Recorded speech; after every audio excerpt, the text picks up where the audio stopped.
Salve, meu aluno querido, aqui é o professor Pablo Jamil, que seja bem-vindo a mais um vídeo do meu canal. Hoje eu vou resolver aqui uma prova de língua portuguesa, eu vou resolver questões que estão voltadas para o concurso da Polícia Militar de Minas Gerais, beleza? Então o que é que você vai fazer? Vai acompanhar comigo a resolução das questões para poder praticar com vistas, evidentemente, à prova que você vai acabar aí resolvendo. Tranquilo? Então, o que é que nós vamos fazer? Eu vou colocar o texto na tela, você vai ler comigo, vai comentar as questões, vai entender um pouquinho mais sobre como é que essa banca, que é uma banca tão particular, cobra os elementos de língua portuguesa. Beleza? O Carlão vai rodar a vinheta e logo depois da vinheta a gente já começa a resolver. Roda a vinheta, Carlão!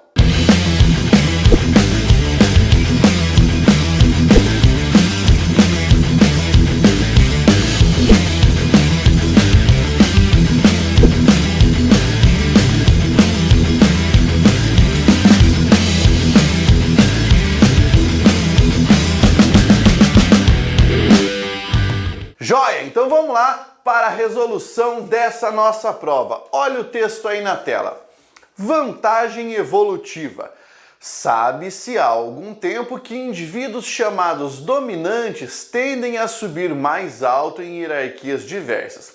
Trata-se daquele indivíduo que, comumente, é mais hábil em tomar a frente das situações em relação aos seus pares, sendo o primeiro a tomar decisões e chegar aos recursos que lhe garantam o referido destaque e, consequentemente, a sobrevivência, uma vantagem evolutiva.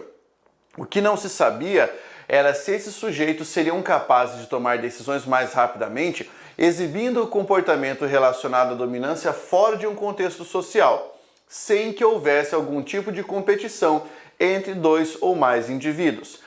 Algo que se mostrou pela primeira vez interligado, segundo estudos publicados recentemente na revista Cerebral Cortex. A pesquisa envolveu 240 estudantes do sexo masculino, classificados em grupos de alta ou baixa dominância, por um questionário padrão de pontuação de dominância, que foi validado em estudos anteriores. A velocidade de tomada de decisão foi medida com 5 experimentos que avaliaram sua memória e capacidade de reconhecimento visual, sua capacidade de distinguir emoções, o aprendizado de rotas entre eles e, por fim, sua capacidade de resposta. A primeira tarefa envolveu a discriminação entre emoções vistas em várias imagens e rostos. Então, eles se mudaram para uma tarefa de memória e reconhecimento, no qual foram solicitados a lembrar e reconhecer uma série de rostos. O terceiro experimento fez com que os participantes tivessem de se lembrar de um percurso, e o quarto, um experimento de controle, fez com que os participantes batessem na barra de espaço de um teclado assim que vissem um quadrado cinza na tela. Nesta parte do estudo, nenhum dos dois grupos parecia ser mais rápido que o outro. No quinto experimento, sinais neurais foram avaliados por um exame de eletroencefalograma, com base na rapidez da realização das tarefas propostas, distinguir imagens de rostos felizes daqueles tristes e, em seguida, de rostos com raiva e neutros. A prontidão para responder nesse momento foi acompanhada por um sinal cerebral notavelmente amplificado em torno de 240 milissegundos em homens de alta dominância. Muito bem, lemos o texto aqui e agora vamos para as questões. A primeira questãozinha é a seguinte: tem um trechinho do texto para você analisar. Trata-se daquele indivíduo que comumente é o mais hábil em tomar a frente das situações em relação aos seus pares, sendo o primeiro a tomar decisões e chegar aos recursos que lhe garantam o referido destaque. O fragmento do texto acima contém características de um indivíduo dominante.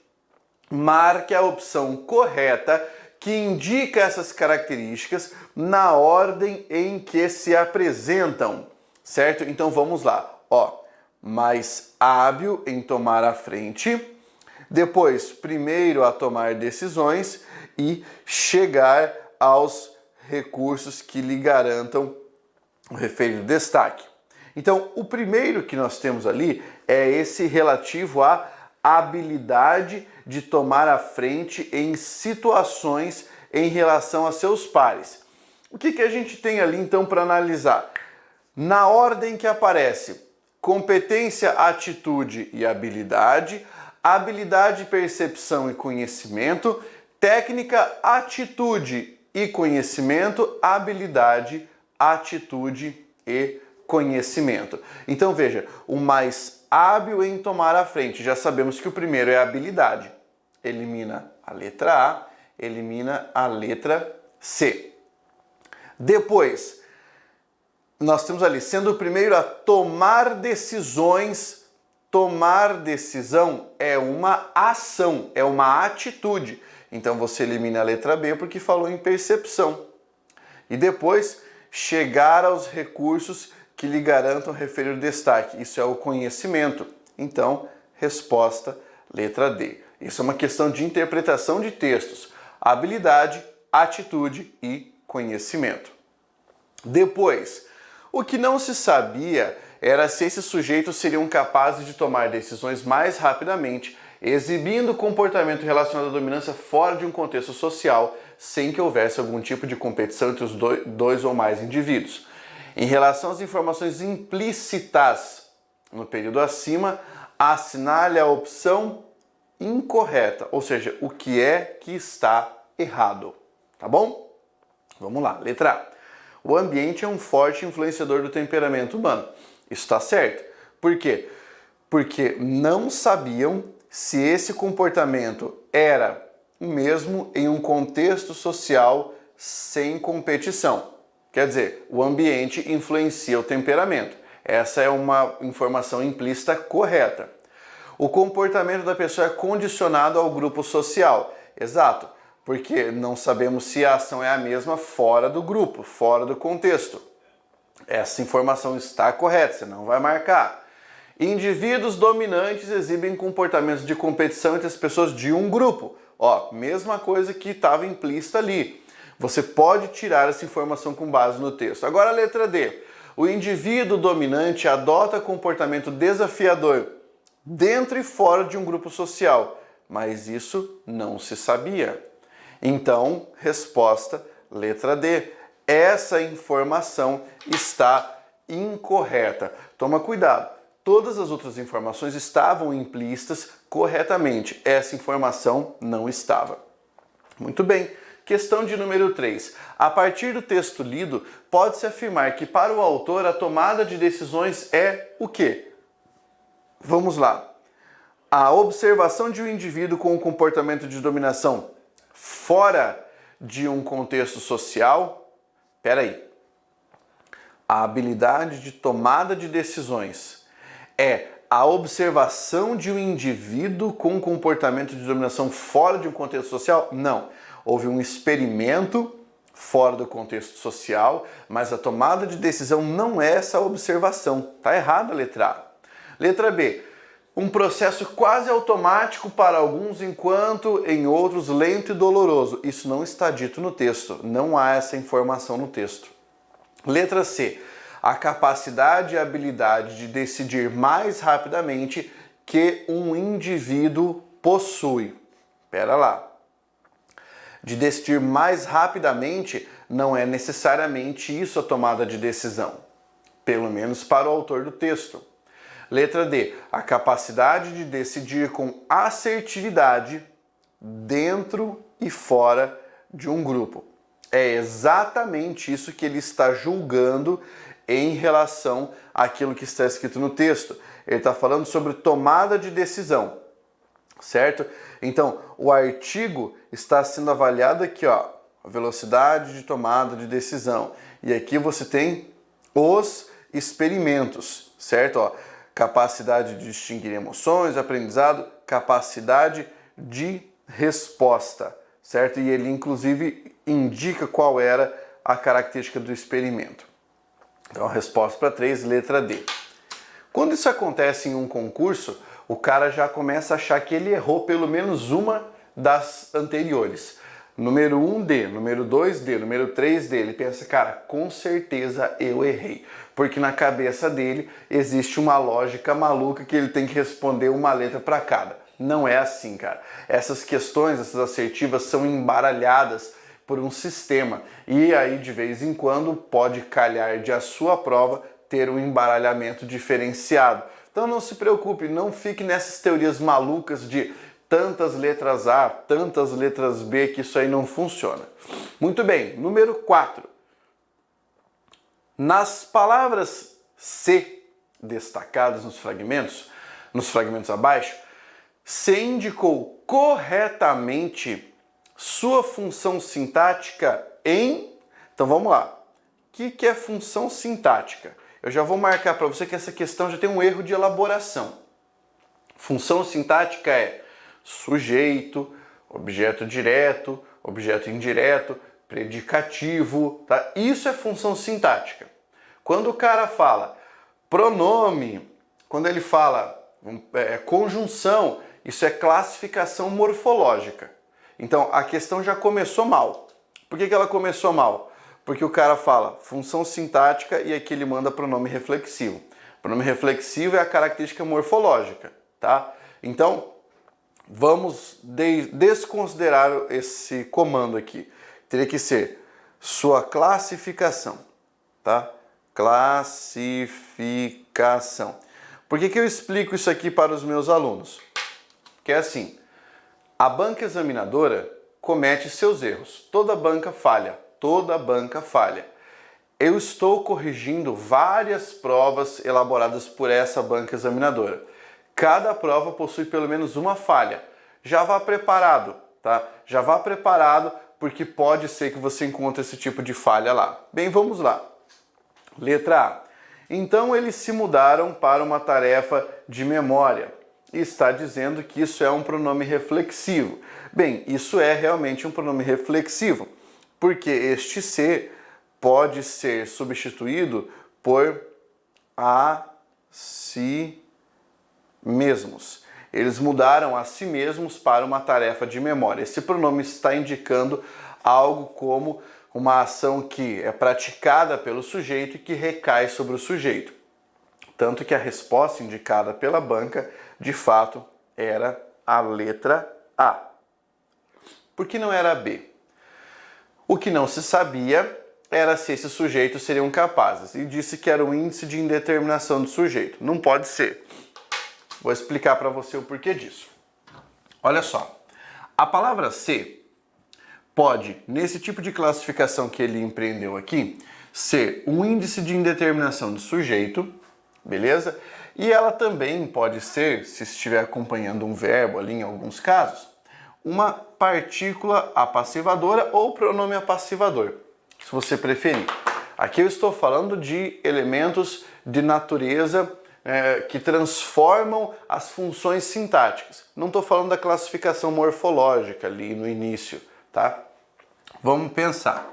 Para a palavra ser o índice de indeterminação do sujeito, ela deve estar associada a um verbo de ligação, a um verbo intransitivo ou a um verbo transitivo e indireto, tá? Vou dar um exemplo para você.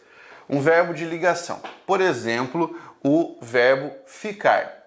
Aparece alguma coisa como fica-se feliz aqui. Nesse caso, se é um índice de indeterminação do sujeito. Com verbo intransitivo. Por exemplo, vive-se bem aqui. Viver é um verbo intransitivo. Com este se, índice de indeterminação do sujeito. Com verbo transitivo indireto, olha só o exemplo. Precisa-se de novos funcionários. Quem precisa de alguma coisa. Você vai ver que a preposição aparece aqui.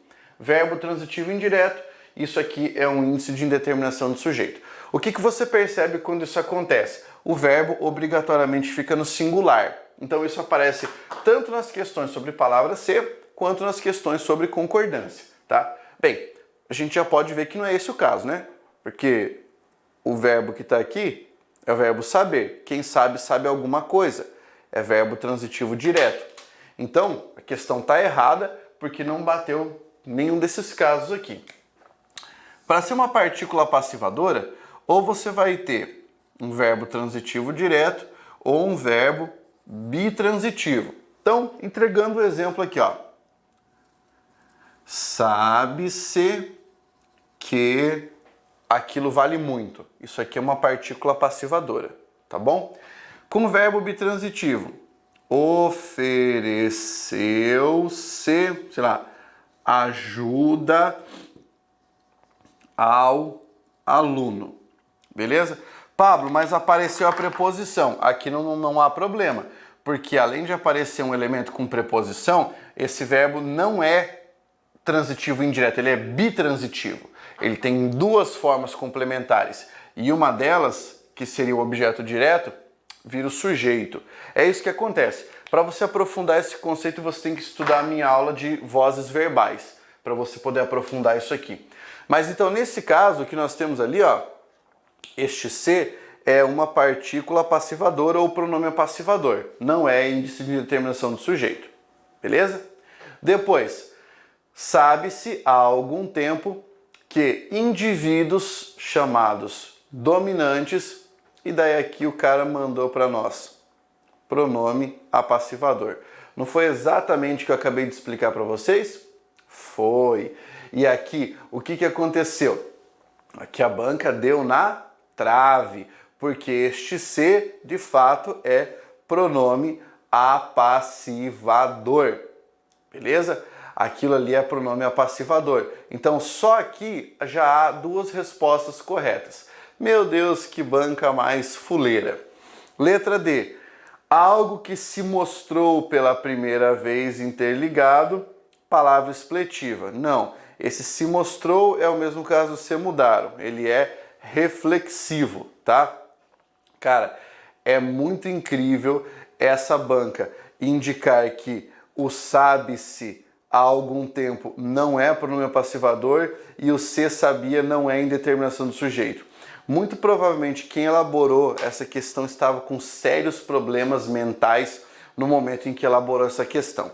A resposta que a banca examinadora entregou foi letra A, mas já podemos saber que essa questão deveria ser anulada. Esta prova apresentou apenas 5 questões. Das 5 questões, até agora, 2 erradas. Vamos para a de número 5 e última nesse caso. O terceiro experimento fez com que participantes tivessem de se lembrar de um percurso e o quarto, um experimento de controle, fez com que os participantes batessem na barra de espaço de um teclado assim que vissem um quadrado cinza na tela. Marque a alternativa correta em que o uso da vírgula antes da conjunção e, em destaque no período acima, se justifica. Bem, então vamos pensar aqui. Ele está falando sobre a justificativa para o uso dessa conjunção. Vamos observar então. Onde é que você tem o e antecedido por vírgula? Tá aqui, ó. Aqui, ó. Vírgula e o quarto, um experimento de controle. Tá bom? Muito bem. Então vamos analisar aqui. Eu tenho letra A. Há o desejo de uma pequena pausa para em seguida dar ênfase ao termo imediatamente pós-posto ao e. Seria um percurso, vírgula, e o quarto, tá? Seria essa ênfase, mas não é essa justificativa. A conjunção e equivale ao mas. Não, essa conjunção é aditiva mesmo. A conjunção e dá início a outra oração no período, sendo diferentes sujeitos. Bem, vamos observar. Qual é o sujeito do primeiro verbo, que é o verbo fazer? É o terceiro experimento. Qual é o sujeito do segundo verbo que está aqui, fazer? É o termo o quarto. Então são sujeitos distintos. Então a letra C está correta.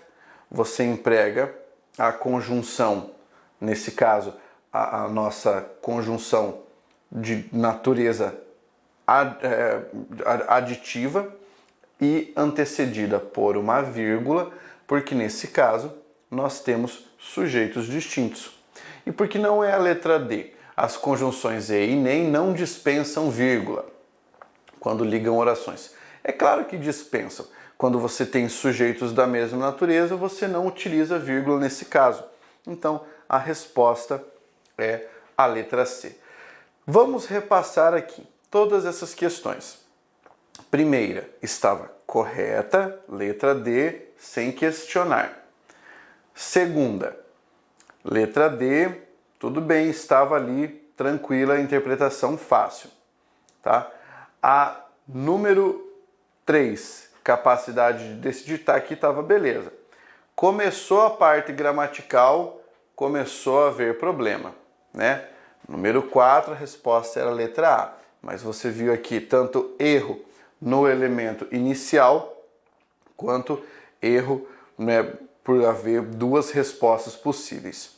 É isso aqui. Então foram 3 questões de interpretação, isso mesmo, 2 erros aqui em uma só questão, e a última questão de pontuação aceitável, né? Uma questão relativamente tranquila. Beleza? Agora você pode continuar estudando, né? E é lógico, se você curtiu a resolução, se você quiser mais vídeos, é só você fazer a sua inscrição aqui.